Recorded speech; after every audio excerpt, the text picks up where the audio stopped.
आणि त्या संधीचा फायदा सखू उचलते, दिगूला आपल्याकडे ओढते, मग मुळावरच खाव घालायचा.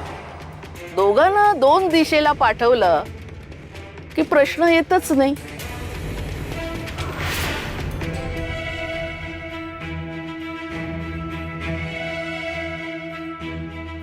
विठुरा, आपण नेहमी म्हणायचे की प्रत्येकाच्या मुखातून तूच बोलतोस, मग मी सासूबाईंची आज्ञा कशी मोडू?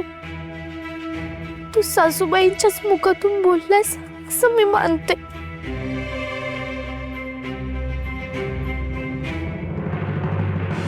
पाडवा झाला, मग उठणं लावून औक्षण झालं.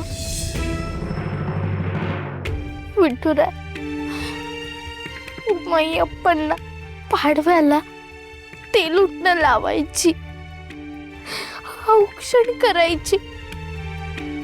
मला पण ते सगळं करायचं होतं रे, पण हे व्रत पूर्ण झाल्याशिवाय मी आऊंकडे बघू पण नाही शकत.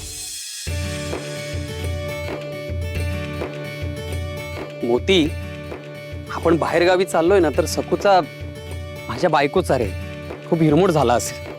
बोलून दाखवणार नाही ती, पण मन दुखावेलच ना रे तिचं. पाडव्याची ओवाळणी तरी व्हायलाच हवी होती. बिचारीने रात्रभर जागून भरतकाम केलं होतं. या वसुलीने ना सगळ्याच आनंदावर विरजण घातलं.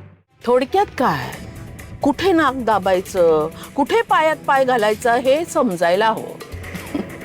आणि हे ज्ञान मला उपजत आहे. आता उद्या तुला मी हे सगळं सांगितलंय तर तू चोरावर मोर होऊ शकतेस याची मला पूर्ण जाणीव आहे. पण मग मी लगेच माझी चाल बदलते. म्हणजे सरळ चालीऐवजी माझी चाल तिरकी होते. आपसूक ठरवून काहीच नाही. काहीतरीच काय ग रमाई, मांजरीचं पिल्लू कधी त्याच्या आईला तोंडात घेऊ शकेल का? पण माझा जाऊ दे ना, सखूच्या पाडव्याचा शिमगा मात्र झाला.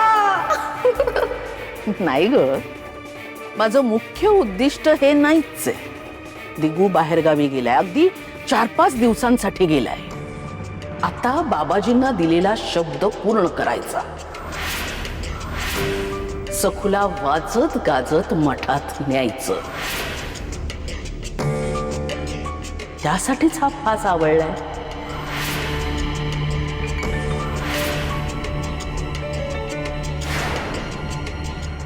विठुरा, तू माझा सखा आहेस ना, मग तू जे काही ठरवशील ते माझ्या चांगल्यासाठीच असेल.